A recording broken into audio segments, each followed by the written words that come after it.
안녕하세요. 이번 시간에는 영유아의 건강 영양에 대해서 학습하도록 하겠습니다. 영유아의 성장 발달, 균형된 영양 섭취, 영양 균형 식사 방법, 그리고 식행동 수정에 대해서 알아보도록 하겠습니다. 먼저 영유아의 성장 발달은 출생 후 1년을 시점으로 전후의 차이를 볼 수가 있습니다. 출생 후 1년까지는 높은 성장 속도의 특성을 보이고 있는데요. 출생시 신장의 50cm의 영유아는 1년이 지난 시점에는 1.5배까지 증가하게 되고, 체중은 초기에 수분과 태변의 배설과 함께 약 10%가 감소되다가 열흘이 지난 시점에는 원상복귀를 하게 되고 약 1년에는 3배까지 증가하게 됩니다. 또한 체조성의 변화는 특성을 볼 때 가장 우선되는 건 바로 체지방의 증가인데요. 약 4개월 뒤에는 급격한 성장, 급격한 체지방이 증가하게 되면서 체지방 양이 9개월 시점으로 해서 최고조에 이르게 되고, 1년이 됐을 때에는 완만한 속도가 되면서 약 22에서 24% 수준에 이르게 됩니다. 특히 부모님들이 관심이 높은 부분은 바로 두뇌의 성장인데요. 이때는 뇌세포가 가장 활발하게 분열이 되면서 에너지의 소비되는 양의 약 60%는 이런 뇌세포 발달에 쓰일 정도로 매우 왕성한 시기에 됩니다. 소화 능력은 서서히 발달하는 특성을 갖추고 있는데요. 6개월에 아래 앞니를 시작으로 유치가 형성이 되면서 저작과 삼킴 기술을 익히게 되고, 단백질 소화 요소인 트립신은 원만하게 분비되면서 단백질의 소화 능력은 갖추게 됩니다. 반면에 지방 소화 요소인 리파제의 분비는 늦어지면서 소화 흡수 능력은 아직 낮은 상태가 되고요. 탄수화물 경우에는 췌장 아밀라제의 분비가 늦으면서 국물에 대한 소화는 늦게 됩니다. 따라서 이유식은 4개월이 지난 이후에 가능하고요. 아이들이 가장 컨디션이 좋을 때, 그리고 건강한 상태, 기분이 좋을 때 이유식을 시작하는 가장 적합한 시기로 볼 수가 있습니다. 만일 4에서 5세의 경우에는 완만한 성장 속도의 특성을 볼 수 있는데요. 출생 후 1년이 지난 시점에는 성장 속도가 약 반으로 떨어지게 됩니다. 특히 이때 아이들은 개별적마다 또 한 아이에 있어서는 시기에 따라서 다른 성장 속도를 보이고 있습니다. 이때는 팔다리의 균형적인 성장을 볼 수가 있는데요. 자라나는 성장은 유전적인 영향도 있지만은 무엇을 먹느냐에 해당되는 영양, 그리고 환경의 영향이 매우 크다고 볼 수 있습니다. 특히 이 시기에 늘어나는 체중은 체지방량이 아닌 대부분 근육과 골격의 증가량을 볼 수 있을 만큼 뭔가 성인의 모습으로 다가갈 수 있도록 그런 신체의 구성이 비율이 달라지는 시점이라고 볼 수 있습니다. 특히 이때 골격과 근육의 증가에 있어서 큰 영향을 주는 것은 바로 신체 활동의 증가입니다. 바로 어린이집을 다니면서 또 활동량이 늘게 되고요. 또 아이들과 그런 놀이들을 통해서 신체 활동이 증가하는 게 큰 영향을 준다고 볼 수 있습니다. 또한 소화 능력의 경우에는 소화기계 발달이 점점 성인 수준으로까지 발달이 되고 있는데요. 3세까지에는 20개의 그 유체가 모두 완성이 되면서 대부분의 음식을 저작 삼킴을 할 수 있게 되고요. 소화 요소는 앞서 말씀드린 것처럼 단백질 분해 요소가 먼저 발달을 하게 되고, 그 다음에 탄수화물, 마지막에는 4세경이 됐을 때야 리파제 분해 속도가 나오기 때문에 그때서야 지방의 식품들을 완만히 소화 흡수할 수 있다고 볼 수가 있습니다. 특히 중요한 특성은 에너지의 주요 원인 바로 탄수화물에 대해서 저장과 다시 포도당으로서 분해할 수 있는 능력을 갖추게 되는 겁니다. 또한 그리고 마지막 소화 단계라고 할 수 있는 배변에 대한 능력을 갖추게 되는데요. 배변 활동이 점점 규칙성을 갖추게 되고 또한 조절 능력을 향상시킬 수가 있는 중요한 시점이라고 볼 수 있겠습니다. 영유아의 영양 필요량을 살펴보면 표와 같이 검은색과 파란색으로 나뉘게 됩니다. 영양 필요량 설정은 보통 체위 기준과 그리고 문헌적인 근거, 그리고 얼마큼 섭취하고 있는지의 양에 따라서 평균 필요량이 결정되고, 그 집단의 표준 편차의 2배의 양을 정해서 권장 섭취량이 제시됩니다. 권장 섭취량은 이렇게 검은 숫자로 제시가 된 거고요. 이렇게 0세부터 11개월의 영아 같은 경우에는 먹는 양을 추정할 수 없기 때문에 모유의 양 또는 분유의 섭취량을 통해서 그 값을 추정하게 됩니다. 바로 이렇게 파란색의 숫자는 충분 섭취량이라고 이해하시면 되겠습니다. 보다시피 반드시 뒤에 있는 그런 1세 이상의 어린 아이들이 더 많은 영양의 그 요구량이 있는 게 아니라, 이렇게 비타민 A와 같은 경우에는 6에서 11개월에 더 많은 요구량이 필요하기도 합니다. 특히 나트륨 같은 경우에는 성인에는 일일 목표 섭취량인 2000mg을 제시되고 있지만, 보다시피 영유아의 경우에는 충분 섭취량으로서만 제시를 하고 있습니다. 자, 이렇게 영양 필요량을 살펴보았다면 현재 우리 영유아는 얼마큼 섭취를 하고 있을까요? 일일 영양소 섭취 기준에 대비해서 얼마큼 섭취하고 있는지 그 비율이 제시된 표를 볼 수가 있습니다. 100에 가깝다면 필요한 만큼 충분히 섭취하고 있다는 뜻이고 100보다 부족한 경우에는 그 섭취율이 현재 낮다라고 볼 수가 있습니다. 특히 식이섬유의 경우에는 3에서 5세에서 약 88%에 해당되는 섭취를 하고 있고요. 특히 비타민 A와 칼슘 같은 경우에는 좀 더 저조한 상태라고 볼 수 있습니다. 네, 다음으로 현황은 영양 양극화 현상을 볼 수가 있는데요. 하루에 필요한 에너지보다도 더 많이 섭취하고 그리고 동시에 지방으로부터 얻게 되는 에너지 적정 비율을 초과하는 비율인 바로 에너지 지방 과잉 섭취자 분율에 해당되는 비율이 3에서 5세는 6.6%에 해당되는 걸 볼 수 있고요. 반대로 또 에너지는 저조하게 섭취하면서 동시에 무기질과 비타민의 섭취율이 낮은 상태인 영양 섭취 부족자의 비율도 역시 이렇게 1에서 2세에는 8.5%까지 나타나는 영양 양극화 현상을 볼 수가 있습니다. 그럼 균형된 영양 섭취가 왜 중요한지 살펴보도록 하겠습니다. 유아의 성장에 있어서 에너지는 성장과 활동에 요구되는 필요한 열량만큼 아주 충분히 섭취하는 게 중요하고요. 특히 1에서 2세 같은 경우는 1000, 그리고 3에서 5세 같은 경우에는 1400칼로리가 하루에 요구됩니다. 두 번째로 단백질 같은 경우에는 성장과 함께 새로운 조직 형성과 그리고 근육 성장에 매우 중요한 영양소인데요.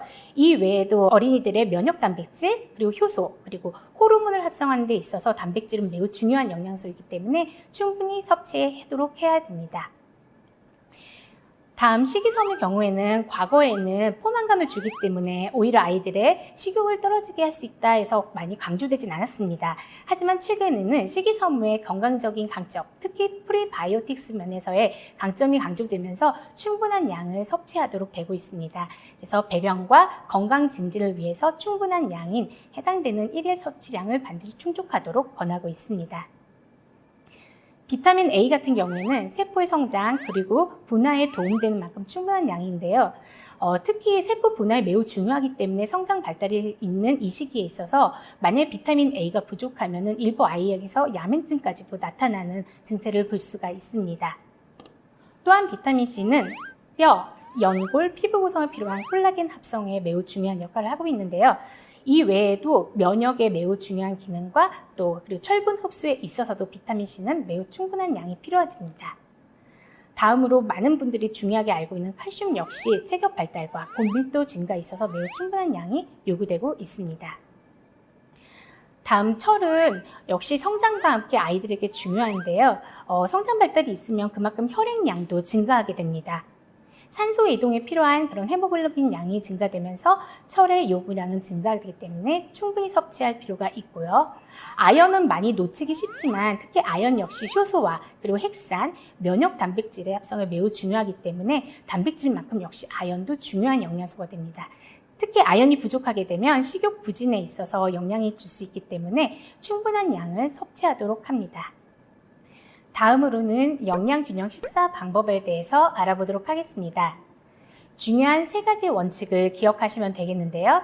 제때에 골고루 알맞게입니다. 하루 동안 영유아에게 3끼의 식사와 그리고 2번의 간식으로 배분해서 각각 규칙적으로 제때에 이렇게 음식을 제공할 수가 있습니다. 먼저 오전 간식의 경우에는 하루 필요량의 약 5에서 10%에 해당되는 열량만큼 제공을 하면 되고요. 오후는 이보다 든든한 10% 수준. 3, 5세의 경우에는 1400칼로리가 1일에 해당되기 때문에 약 100에서 140 정도의 칼로리의 간식을 제공하는 것이 바람직합니다.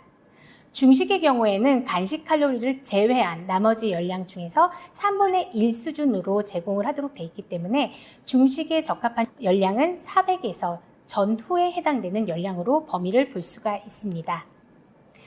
다음 골고루와 알맞게를 같이 살펴볼 수가 있는데요. 도표에 있는 것처럼 10분 분별, 끼니별 제공 횟수를 살펴볼 수가 있습니다. 어린이 급식관리 지침서에서 제공하는 이 도표를 보시게 되면 약 6가지의 식품 분별이 각각 횟수로 구성이 되어 있습니다. 중식을 보게 되면 공유가 1회, 그리고 고기 생선 달걀 콩류가 2회, 그리고 채소류가 3.5회로 제시되고 있는데요. 그렇다면 이 횟수의 의미는 무엇이냐면 유아에게 적합한 1회 섭취량을 각각 몇 번 제공하냐의 의미가 해당됩니다. 이렇게 각각 1회 섭취량이 다른 이 식품들을 각각 횟수에 맞도록 1회, 2회, 3.5회로 구성해서 중식을 제공한다면 그 한 끼에 해당되는 열량 또는 영양소의 보충량을 채울 수가 있습니다. 그러면 한 끼 식사의 영양 목표는 어떻게 될까요? 3에서 5세의 중식으로 그 영양 목표를 살펴보도록 하겠습니다. 열량은 아까 말씀드린 대로 그 식사의 3분의 1 수준에 해당되는 350에서 450칼로리 범주로 제공을 하면 되고요. 나트륨의 경우에는 영유아에겐 목표 섭취량이 없습니다. 아까 말씀드렸던 약 1일의 충분 섭취량에 해당되는 1000mg에 있어서 그 양을 초과하지 않도록 제공하는 게 바람직합니다. 특히 나트륨 경우에는 제공되는 양에 매우 어려움을 갖고 있는데요. 그렇다고 해서 3분의 1 수준으로 조리를 하기엔 매우 어려운 현실입니다. 그래서 중심 목표는 500mg 이하로 제공하도록 목표를 설정할 수가 있습니다. 또 하나의 영양소는 바로 단백질인데요. 중식 목표는 하루에 필요한 양의 순환 수준으로 제공하도록 하고 있습니다. 그래서 10에서 20g 정도로 제공을 하면 적합하다고 볼 수가 있습니다. 나머지 영양소의 경우에는 간식 섭취까지 모두 고려해서 적합한 양을 제공하도록 되어 있는데요. 쉽게 100칼로리당 1일에 필요한 섭취량으로 제공을 하도록 되어 있습니다. 그래서 그 100칼로리 단위당 영양소 섭취 기준으로 계산을 해서 그거보다는 초과하여 이상으로 제공되도록 하면 됩니다. 네, 그렇다면 한 끼 식사를 영양균형 식사로 구성하는 쉬운 방법이 무엇이 있을까요? 폴먼 푸드머스에서는 212 식사를 실천 운동을 하고 있습니다. 이렇게 화면에 있는 것처럼 전체 큰 원형 접시에 약 반은 영유아의 튼튼한 성장에 도움이 되는 비타민과 무기질이 풍부한 식품으로 채우고 나머지 반 중에서 또 반에 해당되는 양은 키 성장에 도움이 되는 단백질 식품으로 채우게 됩니다. 그리고 나머지 반은 에너지, 힘을 주는 팡팡에 해당되는 영양소인 이런 탄수화물 해당되는 바로 통곡물로 채우게 됩니다. 그래서 숫자 2는 다양한 색의 채소로서 이렇게 부찬을 구성할 수 있는데요. 특히 붉은색, 푸른색, 황색, 그리고 보라색, 흰색, 다양한 색깔은 이렇게 파이토케미컬이 풍부한 이런 영양소들을 갖고 있습니다. 비타민과 무기질, 파이토케미컬이 풍부하도록 다양한 색의 채소로 이렇게 부찬을 제공합니다. 나머지 반 중에서 또 반에 해당되는 1만큼은 바로 포화지방이 적은 단백질로 구성된 주찬을 제공할 수가 있습니다. 특히 붉은 육류보다는 좀 더 미오글로빈 색소가 옅은 그런 살코기 또는 생선, 조류, 달걀, 특히 필수 아미노산이 풍부한 식물성 단백질인 콩과 콩식품인 두부로서 이렇게 나머지 1에 해당되는 양을 주찬으로서 제공할 수가 있습니다. 또 마지막에 해당되는 1만큼은 바로 통곡물이 포함된 주식으로서 제공을 할 수가 있는데요. 특히 이런 백미와 같이 도정이 많이 된 쌀보다는 현미 또는 보리 그리고 다양한 퀴노아 이러한 다양한 잡곡들이 구성된 통곡물로 제공된다면 식이섬유소와 함께 비타민 B군을 충분히 제공함으로써 아이들의 균형 발달에 아주 많은 도움이 될 수 있습니다. 자, 이렇게 채소를 2만큼, 단백질 식품을 1만큼 그리고 마지막에 통곡물에 해당되는 주식을 1만큼 구성된 이 식사를 바로 이렇게 211 식사라고 할 수가 있습니다. 네, 그렇다면 212 식사는 어떻게 구성을 해야 될까요? 그 담는 중량이 매우 중요한데요. 특히 영양사 선생님들이 식단을 짤 때는 조리 전 식재료 중량으로 계산을 하도록 되어 있습니다. 그리고 이것을 배식할 때는 배식량으로 이렇게 구성을 하고 있는데요. 폴먼 푸드머스에서 제공하는 212 식사의 기준은 다음과 같습니다. 채소 2에 해당되는 양은 조리 전 식재료로 잎채소와 그런 전분 채소류들을 모두 포함하여 90에서 110의 중량에 해당되는데요. 이런 경우에는 아까 우리 급식관리 지침서에서 제공했던 3.5에서 약 4회에 해당되는 양입니다. 김치 한 단위, 그 다음에 우엉반찬 한 단위, 잎채소에 해당되는 두 단위에 해당되는 양을 이용해서 이렇게 2가지 정도 이상에 해당되는 부찬을 제공하면 됩니다. 다음 단백질 1은 포화지방이 적은 그런 단백질 식품을 이용할 수 있는데요. 60에서 80g으로 기준을 제시하고 있습니다. 여기에 해당되는 양으로는 두부식품의 경우에는 2단위만큼 약 80g을 제공하면 되겠고요. 아니면은 고기와 같은 육류 제품에 있어서는 30g, 그 다음에 나머지는 40g인 두부를 이용해서도 제공을 할 수가 있습니다. 마지막으로 통곡물에 해당되는 경우에는 50에서 60g에 해당되는데요. 아까 말씀드린 대로 이렇게 3분의 2 공기의 전 식재료 양이었던 55g에 해당되는 양이 적합하다고 볼 수가 있습니다. 자, 이것을 배식량으로 할 때 역시 중요한데요. 열심히 식단은 이렇게 구성했지만 배식을 하시는 선생님들께서 그 양을 정확히 모르고 하게 되면 아무 소용이 없겠지요. 지금 모든 기준은 3에서 5세에 해당되며 1, 2세의 경우에는 배식량의 약 20%를 적게 주시면 되겠습니다. 1인 배식량을 참고해서 지금 말씀을 드리게 되면 채소 부찬이 만약에 2가지 종류로 구성이 된다면 한 종류에 해당되는 채소 부찬의 배식량은 약 2숟가락 또는 2집게에 해당됩니다. 이렇게 2집게에 해당되는 것을 2종류로 배식을 하면 되겠고요. 단백질 주찬하는 조각인 경우에는 2 또는 3개의 조각으로 배식을 하면 되고, 만약에 다져져 있어서 떠줘야 되는 경우에는 가득 담아 2숟가락으로 하시면 되겠습니다. 통곡물 1에 해당되는 경우 대표적으로 잡곡밥을 활용할 수가 있는데요. 푸는 주걱의 양도 조금씩 다르겠지만 표준적인 주걱의 양으로 할 때는 1과 2분의 1 주걱에 해당되는 양이 약 3분의 2 공기에 해당됩니다. 네, 그렇다면 이 1일 식사를 식판에 담아보면 어떠한 형태가 될까요? 폴먼 푸드머스에서는 영유아에게 211 식단을 추천 식단으로서 제공하는 서비스를 시행하고 있습니다. 그 중에 한 예를 살펴보면 아래 식단과 같은데요. 먼저 느타리 오이볶음과 김치, 소고기 뭇국에 해당되는 무는요, 총 4회에 해당되는 채소, 즉 2에 해당되는 채소 반찬을 제공할 수가 있습니다. 다음 1에 해당되는 단백질 주찬은 보다시피 고소하게를 이용한 두부 그리고 소고기를 이용해서 약 2회의 단백질 찬을 제공할 수가 있게 되고요. 나머지 1에 해당되는 경우는 이렇게 통곡밥을 볼 수가 있는데요. 자세히 보시면 이렇게 고대 곡물로서 영양적으로 알려져 있는 퀴노아를 이용한 이렇게 잡곡밥을 제공할 수 있습니다. 보면 고기도 있고 두부도 있지만 아이들이 두부를 거부할 때 이렇게 고소하게와 같이 고기 질감을 줄 수 있는 두부를 이용한다면 좋은 식사 섭취 방법으로서 도움이 될 수가 있습니다. 다음으로는 유아의 식행동 수정에 대해서 알아보도록 하겠습니다. 유아에게 나타나는 식행동을 먼저 살펴볼 수가 있는데요. 유아는 독립성이 발달하고 주장이 발달하고 또 또래 문화를 즐기는 시기라고 볼 수가 있습니다. 첫 번째 식행동은 바로 음식 수용인데요. 맛에 의해서도 수용도가 달라지지만 냄새, 그리고 질감, 온도에 따라서 수용도는 달라지게 됩니다. 특히 강한 향이 나는 이런 냄새 음식을 거부하게 되고요. 질감은 뭔가 탱탱한 그런 식품 외에 무른 채소에 대해서는 강한 거부감을 갖게 됩니다. 또한 온도는 너무 차갑거나 뜨겁지 않고 미지근한 온도 식품에 대한 수용도가 크다고 볼 수 있습니다. 두 번째로는 음식 탐닉에 대한 그런 특성을 볼 수가 있는데요. 한 가지 식품에 대해서 꾸준히 요구하는 그런 특성이 나타나게 됩니다. 매번 매 식사마다 그 음식을 달라고 주장하기도 하고요. 또 반대는 예전엔 아주 잘 먹던 식품을 거부하기도 합니다.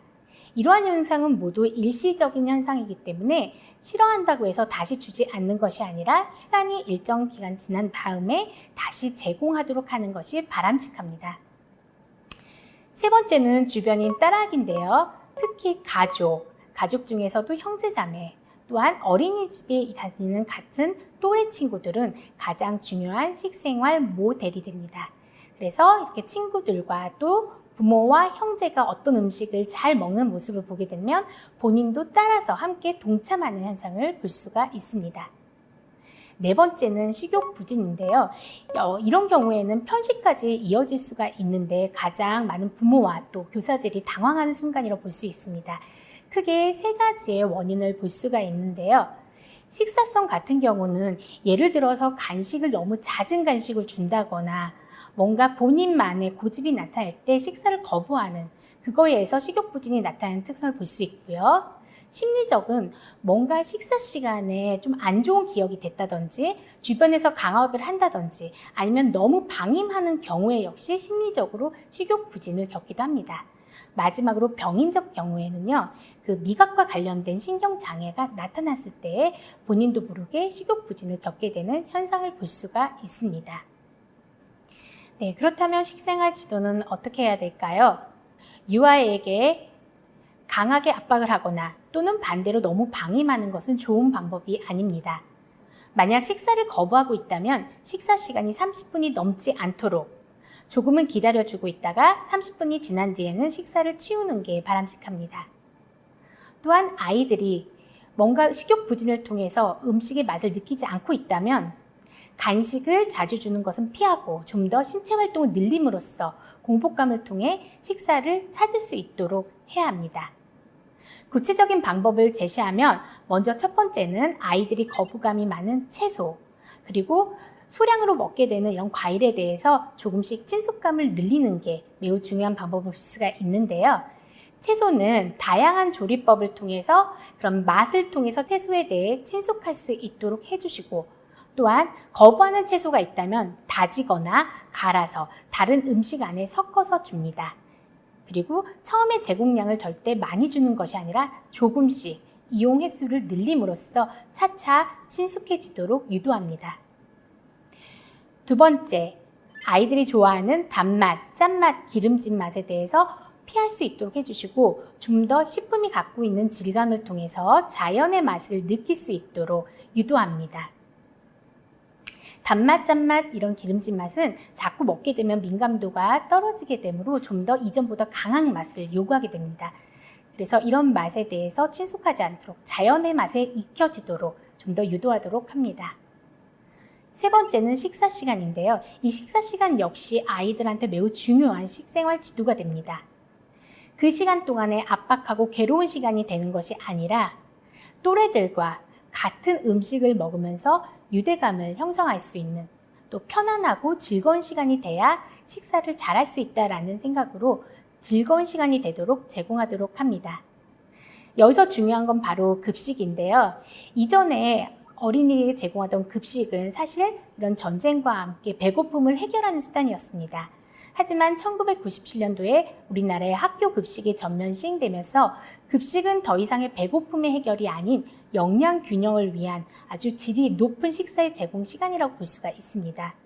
선생님들께서는 아이들에게 그냥 밥을 제공하는 시간이 아니라 그 급식하는 시간이 바로 중요한 식생활 교육 시간이다라는 마음가짐으로써 아이들을 다독여가고 독려하면서 제공되는 급식을 원만히 섭취할 수 있도록 유도해 주시기를 부탁드립니다.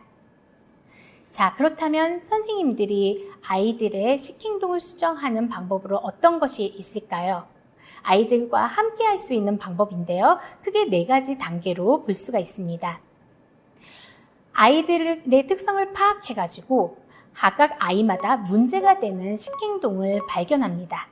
만약에 한 아이의 식행동 문제가 나물을 거부하는 것이라면 바로 나물 먹기가 중요한 식행동 수정 방법이 되겠습니다.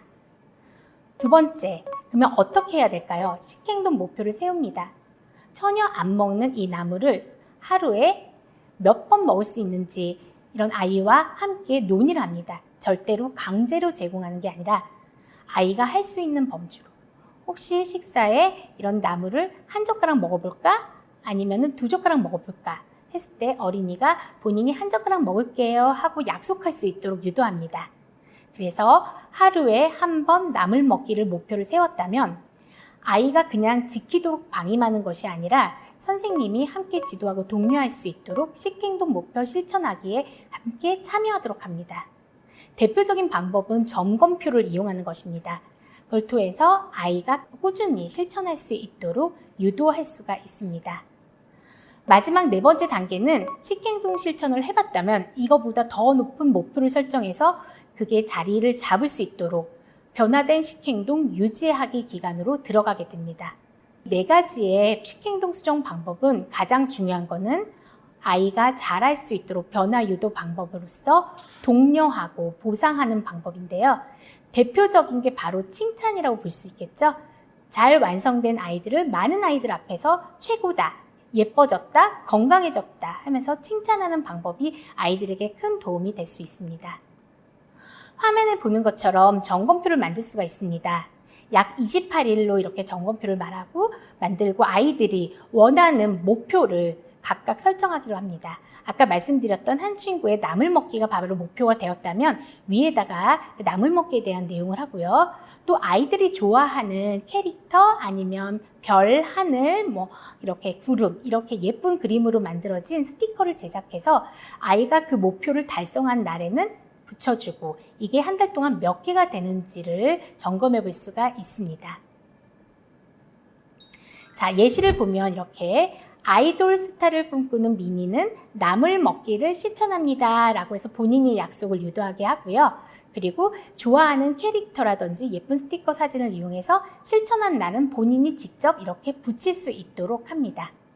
그랬을 때 세 가지 단계로 점검 수준을 한 다음에 완성된 양만큼의 그런 목표 달성도를 가지고 칭찬할 수 있습니다. 보다시피 화면에 있는 것처럼 14개가 있다면 보통 수준의 이런 실천도를 볼 수가 있고요. 앞으로 더 잘할 수 있도록 이 미니라는 친구에 대해서 크게 박수 쳐주면서 예뻐졌다, 건강해졌다 하고 실천에 대한 이런 독려를 할 수 있도록 합니다. 네, 지금까지 영유아의 건강 영양에 대해서 강의를 마치도록 하겠습니다. 감사합니다.